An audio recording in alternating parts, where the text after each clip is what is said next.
India voice, आपकी सोच, आपकी आवाज।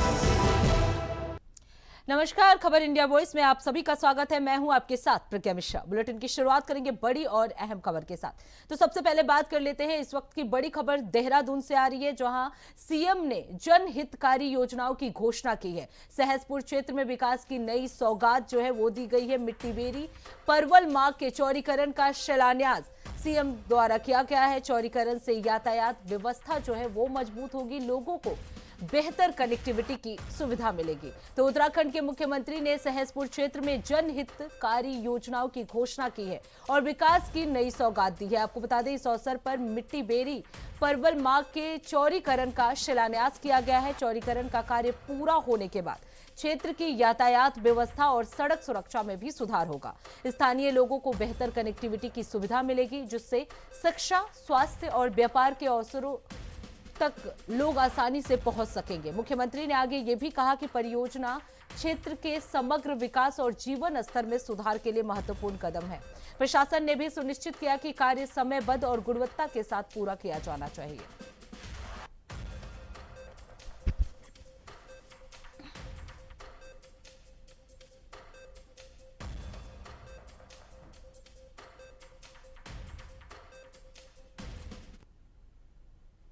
अब रुक कर लेते हैं अगली खबर की। यूपी में डॉक्टर भर्ती पर गतिरोध होगा खत्म। प्रदेश में 2339 डॉक्टर की अब भर्ती होने वाली है। आपको बता दें, कमेटी ने महानिदेशक को इस मामले में रिपोर्ट सौंप दी है। आपत्ति करने वाले डॉक्टर का बयान दर्ज किया जाएगा। तो आपको बता दें, उत्तर प्रदेश में डॉक्टर भर्ती पर लंबे समय से चल रहे गतिरोध को अब खत्म करने का महत्वपूर्ण कदम जो है वो सरकार द्वारा उठाया गया है। आपको बता दें, प्रदेश में 2391 डॉक्टरों की भर्ती प्रक्रिया जो है वो पूरी की जाएगी। इसके लिए गठित कमेटी ने महानिदेशक स्वास्थ्य सेवा को अपनी रिपोर्ट सौंप दी है। भर्ती प्रक्रिया में आपत्ति जताने वाले डॉक्टरों का बयान भी रिकॉर्ड किया गया है। अब शासन ने निर्देश दिए हैं कि सभी लंबित शिकायतों और आपत्तियों का निपटारा जल्द से जल्द किया जाएगा और नियुक्ति प्रक्रिया जो है वो शुरू की जाएगी। इससे स्वास्थ्य सेवाओं में सुधार आएगा और प्रदेश के सरकारी अस्पतालों में डॉक्टरों की जो कमी है उसे दूर किया जाएगा। तो यूपी में डॉक्टर्स भर्ती पर यह बड़ा ऐलान जो है वो सरकार की तरफ से किया गया है। प्रदेश में 2391 डॉक्टर्स की अब भर्ती होने वाली है। जो लंबे समय से शिकायतें हैं उन्हें भी अब खत्म किया जाना है। वहीं इस खबर पर विस्तार से जानकारी देने के लिए राशिद आरिफ हमारे साथ जुड़ चुके हैं। राशिद, यूपी में अब डॉक्टरों की भर्ती को लेकर सरकार की तरफ से बड़ा ऐलान किया गया है। कितनी जल्दी ये भर्ती की जाएगी और कब तक इन शिकायतों का निपटारा हो पाएगा जो लंबित पड़े हुए हैं?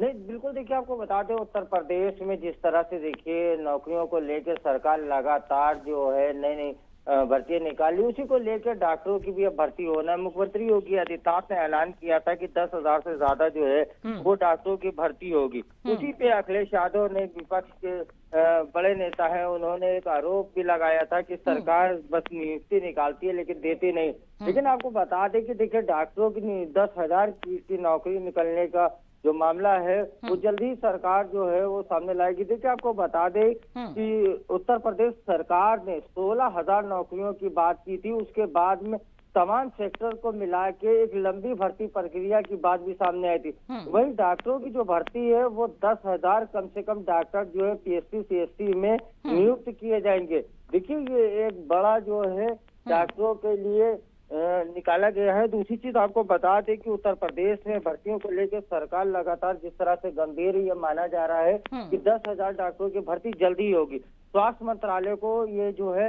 निर्देश दे दिए गए हैं कि उत्तर प्रदेश में वो अपनी प्रक्रिया पूरी कर दे। देखिए, चुनाव अगले साल 2027 में होना है।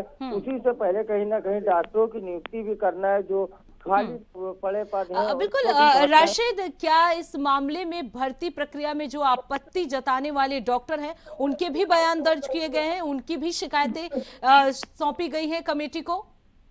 नहीं, देखिए, आपको बता दें कि आपत्ति जताने वाले डॉक्टर जो भी हैं वो उनके बयान अभी दर्ज नहीं कराए गए। हालांकि जो नौकरी को लेकर आपत्ति जता रहे हैं, तो किस चीज की आपत्ति जता रहे हैं, सारी चीजें देखनी होगी। क्योंकि देखिए, पीएचडी सीएचडी तमाम जगह पे डॉक्टरों की नियुक्ति होना है। देखिए, उत्तर प्रदेश में सबसे बड़ा जो मुद्दा रहता है वो स्वास्थ्य का मुद्दा रहता है। तो जी। सरकार इस पे पूरी तरह से फोकस की है। एक बड़ा बजट भी सरकार ने दिया है। तो कहीं ना कहीं जब डॉक्टरों की भर्ती होगी तो डॉक्टर क्यों आपत्ति करेंगे। हालांकि उत्तर प्रदेश में या देश में कहीं भी नौकरियां निकलती हैं तो कहीं ना कहीं वो भी पिछड़ी जाती। कहीं ना कहीं इसके आरक्षण को लेके जो मामला फंसता है वही एक सबसे बड़ा मुद्दा बन जाता है। लेकिन सरकार जो है उत्तर प्रदेश में स्वास्थ्य के साथ खिलवाड़ नहीं करेगी। तो कहीं ना कहीं जो डॉक्टर की भर्ती होगी वो निष्पक्ष होगी, पारदर्शी होगी। तो कहीं ना कहीं इन सारी चीजों को लेके पूरा सरकार ने एक ब्यौरा खाका खींच लिया है। जल्द ही डॉक्टरों की नियुक्ति होगी उत्तर प्रदेश में। जी बिल्कुल। राशिद, कितनी हजार डॉक्टरों की नियुक्ति हो सकती है, इसकी कोई जानकारी? नहीं, देखिए 10,000 डॉक्टरों का ऐलान किया गया था। वहीं ये माना जा रहा है कि सरकार जो स्वास्थ्य महकमा है वो अपना पूरा एक जो है खाका बनाएगा। उसके बाद में ये भी देखेगा कि पीएससी सीएससी में कहाँ पे कितने डॉक्टरों की भर्ती चाहिए, नर्स हो गए या स्टाफ की।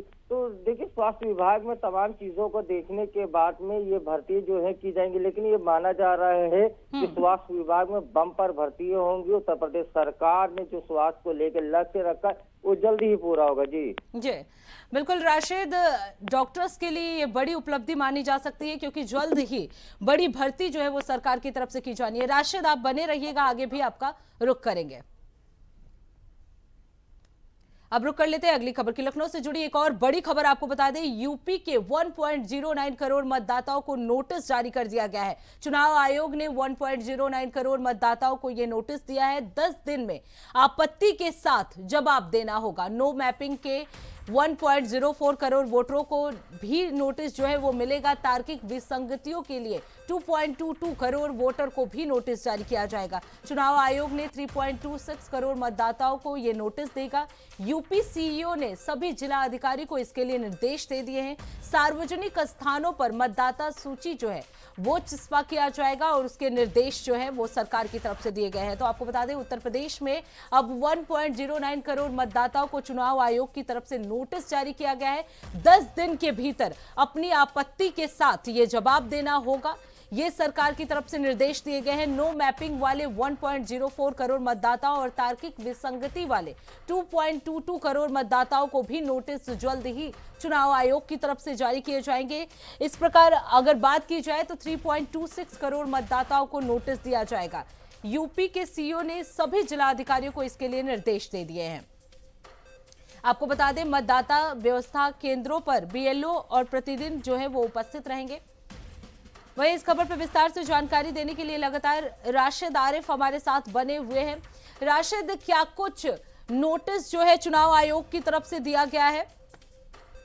नहीं, देखिए बिल्कुल आपको बता दें एफआईआर की प्रक्रिया लगातार उत्तर प्रदेश में चल रही है। उसी को लेके देखिए आपको बता दें कि जिस तरह से 4 करोड़ नाम जो आए थे सामने, जिनको चुनाव आयोग के द्वारा जो है नोटिस भेजे जाने का मामला सामने आया था, उसी को लेके यूपी में 1.9 करोड़ मतदाताओं को चुनाव आयोग ने नोटिस जारी किया है। वहीं मतदाताओं को 10 दिन की आपत्ति के साथ जवाब देना होगा। देखिए आपको बता दें कहीं ना कहीं चुनाव आयोग ने 1 करोड़ तो पहले देने की बात की थी। उसके बाद में 3 करोड़ ऐसे मतदाता हैं जिनको नोटिस जो है चुनाव आयोग की तरफ से दिया है कि ये पूरा मोटा मान लीजिए कि 4 करोड़ के आसपास लोगों को नोटिस दी जाएगी, तो उनको जवाब देना होगा। देखिए आपको बता दें कि एफआईआर प्रक्रिया जब चल रही थी तो उसमें तमाम जगह पे ऐसा देखा गया था कि तमाम लोग जो है जैसे उत्तर प्रदेश के अन्य जिलों में रहते हैं, वो कई कारोबार के लिए या नौकरी पेशे के लिए राजधानी लखनऊ में आ गए या तमाम जगह चले गए, तो स्थानांतरण भी हुआ। कुछ लोगों ने मकान अपना जो है वो यहाँ से वहाँ शिफ्ट किया। तो तमाम ऐसी चीजें थी जो शिफ्ट हो गए लोग, उनको लेकर तमाम लोगों को नोटिस दी जा रही हैं। क्योंकि जब बीएलओ घर घर जाके जानकारी करने लगे तो मालूम पड़ा कि बहुत से मतदाता ऐसे, बहुत से नहीं लाखों में ऐसे मतदाता थे जो अलग अलग जिलों में 2-2 जगह पे उनका वोट था। तो इन्हीं सब चीजों को लेकर सारी प्रक्रिया की जा रही थी। उसी के बाद में उनको जो है नोटिस जारी किया गया। अब नोटिस का उनको जवाब देना है। देखिए सबसे बड़ी बात यह है कि कहीं ना कहीं एफआईआर प्रक्रिया में जनता पूरी तरह से उलझ गई है, क्योंकि जो फॉर्म 7 है, फॉर्म 7 को लेकर अखिलेश यादव लगातार सवाल उठा रहे। दूसरी चीज सबसे बड़ी बात आपको बता दूं, बात ये भी कही जा रही है कि फॉर्म 6 आप भर के नया जमा कर दे।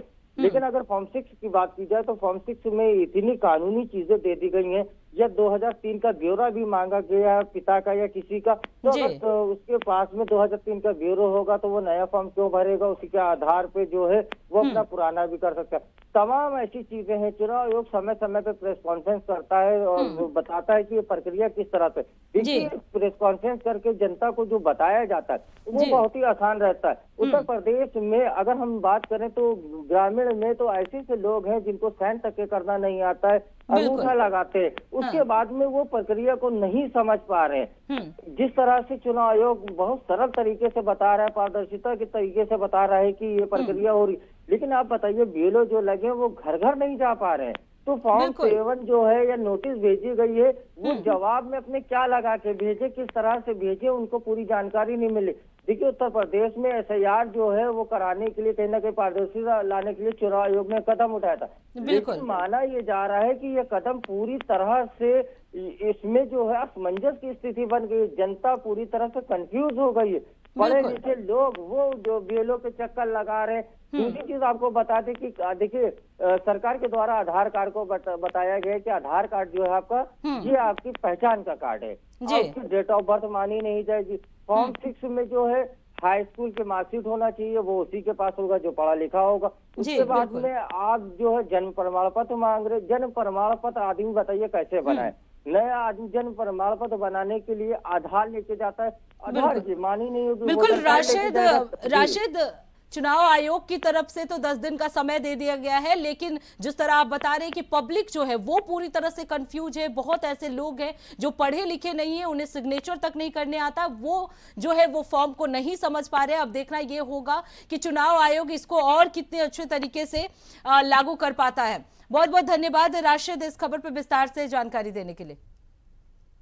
अब रुक कर लेते हैं अगली खबर की। इटावा के करणपुरा में शादी वाले घर में हुई लड़ाई झगड़े में 2 सगे भाइयों समेत 3 लोग गंभीर रूप से घायल हो गए हैं। आपको बता दें, 2 को नाजुक हालत में जिला अस्पताल सैफई मेडिकल यूनिवर्सिटी के लिए भेजा गया है।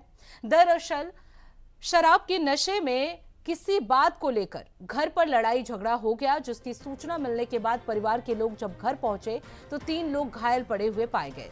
सभी घायलों को उठाकर मुख्यालय के डॉक्टर भीमराव अंबेडकर राजकीय संयुक्त चिकित्सालय ले जाया गया, जहां पर प्राथमिक उपचार के बाद मौके पर पहुंची पुलिस की सहायता से गंभीर रूप से घायल 2 लोगों को सैफई मेडिकल यूनिवर्सिटी रेफर कर दिया गया है। तो इटावा का ये पूरा मामला है, जहां शराब के नशे में खूनी संघर्ष देखने को मिला है। 3 लोग जो है वो गंभीर रूप से घायल बताया जा रहा है, जिन्हें मेडिकल कॉलेज रेफर कर दिया गया है। होशवास स्थिति में, और बाकी जो गुड्डू और उमेश उनकी हालत बहुत गंभीर है, इस कारण उनको सैफई रेफर कर दिया गया। क्या लग रहा है डॉक्टर साहब? ये घर में कोई शादी समारोह था जिसमें ये आपस में लड़ गए।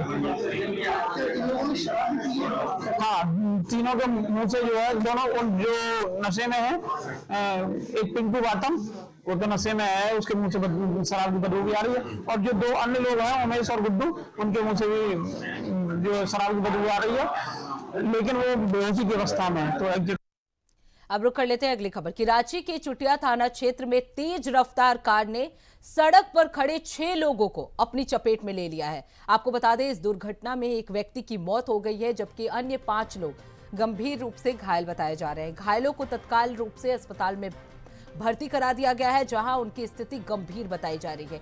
ये हादसा रात रेलवे कॉलोनी के पास हुआ, जब सभी लोग एक घर में आयोजित कार्यक्रम में शामिल होने के लिए पहुंचे थे। वही घटना के बाद से पुलिस जो है वो मौके पर पहुंची है और मामले की जांच पड़ताल शुरू कर दी गई है। स्थानीय लोगों ने बताया कि कार की गति बेहद तेज थी और कार चालक को संभालने का मौका नहीं मिला, जिससे ये बड़ा हादसा हुआ। तो आपको बता दें, रांची में तेज रफ्तार की गति के चलते 6 लोगों की स्थिति गंभीर बताई जा रही है, जिसमें से 1 लोग की मौके पर ही मौत हो गई, 5 लोग गंभीर रूप से घायल बताए जा रहे हैं। वहीं इस खबर पर विस्तार से जानकारी देने के लिए नौशाद हमारे साथ जुड़ चुके हैं।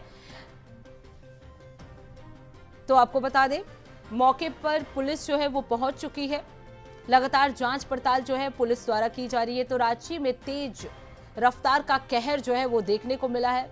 एक तेज रफ्तार कार ने 5 लोगों को, माफ कीजिएगा 6 लोगों को रौंद दिया, जिसमें 1 लोगों की मौके पर ही मौत हो गई, जबकि अन्य 5 लोग गंभीर रूप से घायल बताए जा रहे हैं, जिन्हें अस्पताल में भर्ती करा दिया गया है।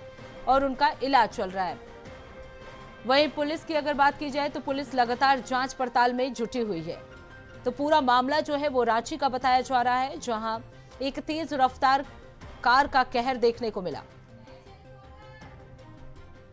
वहीं इस खबर पर विस्तार से जानकारी देने के लिए नौशाद हमारे साथ जुड़ चुके हैं। नौशाद, ये तेज रफ्तार का कहर एक बार फिर से रांची में देखने को मिला है। एक लोग की मौत हो गई है, जबकि 5 लोग जो हैं वो गंभीर हालत में बताए जा रहे हैं। क्या कुछ स्थिति है अभी उनकी, और पुलिस की तरफ से क्या कुछ जांच पड़ताल किए जा रहे हैं?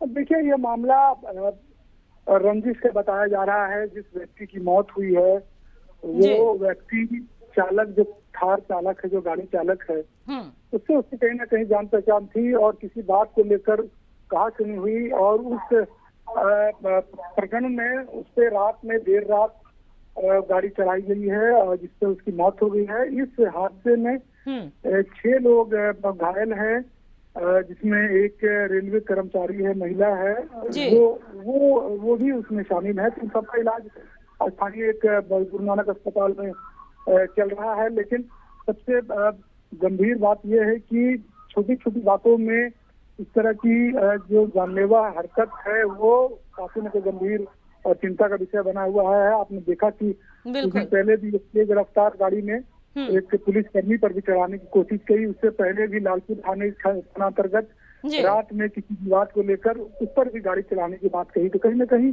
इस मामले को लेकर पुलिस भी पर काफी सतर्क हो गई है। कल ही रांची के जो कप्तान हैं, उन्होंने सख्त निर्देश दिए हैं कि इस तरह के मामले और जो रैश ड्राइविंग हो रही है सड़कों पर, उस पर पैनी नजर ट्रैफिक के पुलिसकर्मी रखें।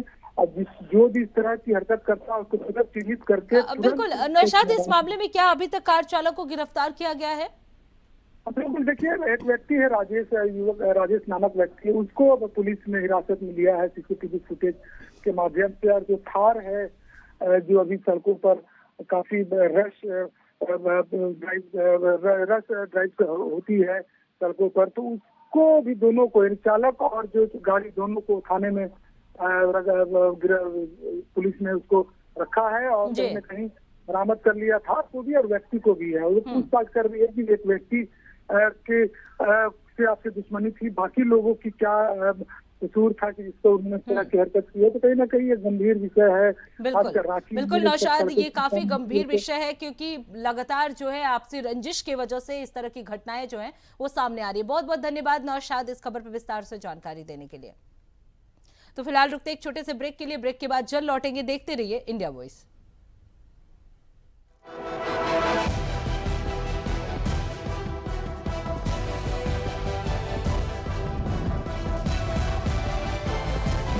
इंडिया वॉइस, आपकी सोच, आपकी आवाज।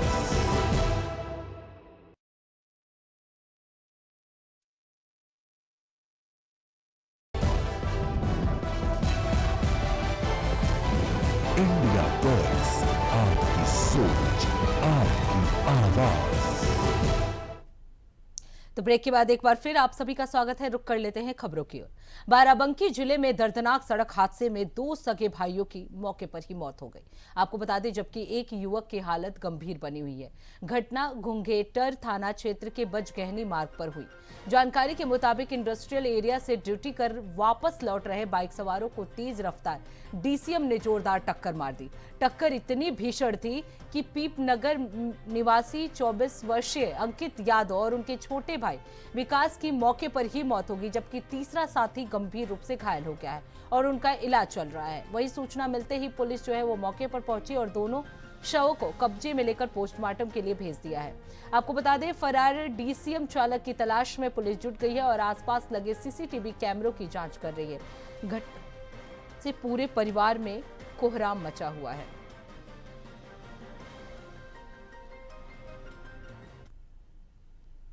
अब रुक कर लेते हैं अगली खबर की। खबर सिद्धार्थनगर से है, जहां बढ़नी नगर पंचायत में विवाद गहराता जा रहा है। नगर पंचायत अध्यक्ष सुनील अग्रहरी ने अधिशासी अभियंता अजय कुमार पर गंभीर आरोप लगाए हैं। उन्होंने मीडिया के सामने कहा कि अभियंता की नियुक्ति के बाद से विकास कार्य जो है वो पूरी तरह से बाधित हो गए हैं।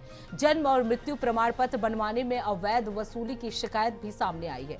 अध्यक्ष का कहना है कि उन्होंने 4 बिंदुओं पर स्पष्टीकरण मांगा है और केवल 3 कर्मचारी अधिशासी अभियंता, कंप्यूटर ऑपरेटर और नगर सेवक का वेतन रोका गया है। दूसरी ओर सफाई कर्मचारियों का दावा है कि उन्हें 2 महीने से वेतन नहीं मिला है।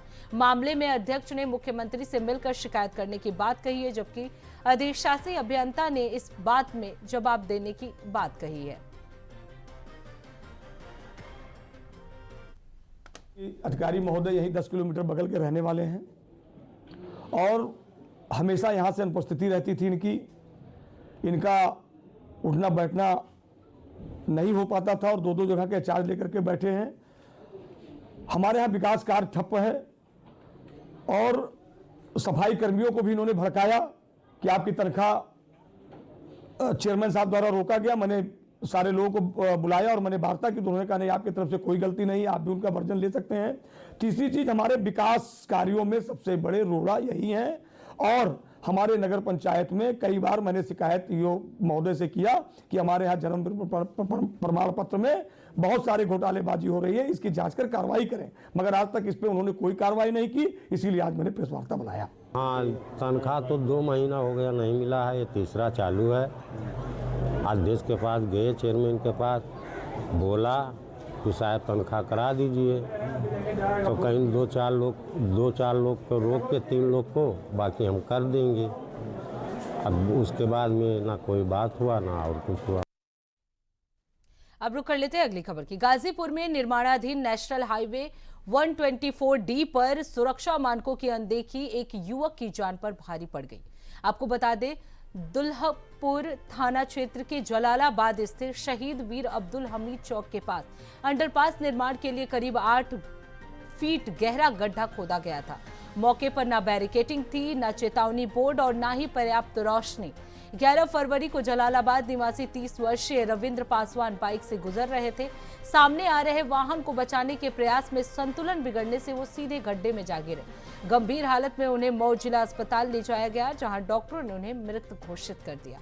प्रशासन ने इसे लापरवाही मानते हुए संबंधित फॉर्म के खिलाफ FIR दर्ज की है और NHAI को जिम्मेदारी तय करने के लिए रिपोर्ट भेजी है।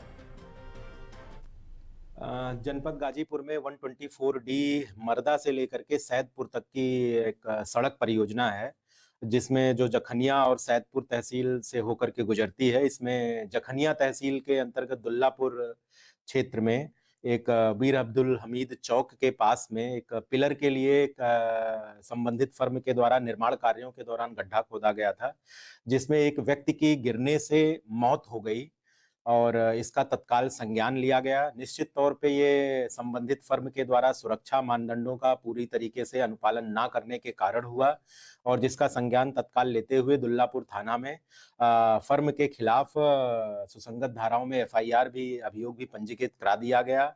इसके साथ ही साथ इस परियोजना से संबंधित जो भी अभियंता इसके लिए इस परियोजना में हैं, इसके लिए उत्तरदायी हैं, NHAI को उसके प्रति कार्रवाई करने के लिए भी एक रिपोर्ट भेज दी गई है। इसके साथ ही साथ आगे से ऐसी घटनाएं ना हो, इसके लिए सुरक्षा के जितने भी मानदंड हैं हम उनको अपने स्तर से भी और संबंधित कार्यदायी संस्था के स्तर से भी इसको सुनिश्चित कराने का प्रयास कर रहे हैं। तो इसी के साथ इस बुलेटिन में बस इतना ही। देश दुनिया की तमाम बड़ी खबरों के लिए देखते रहिए इंडिया वॉइस। तब तक के लिए नमस्कार।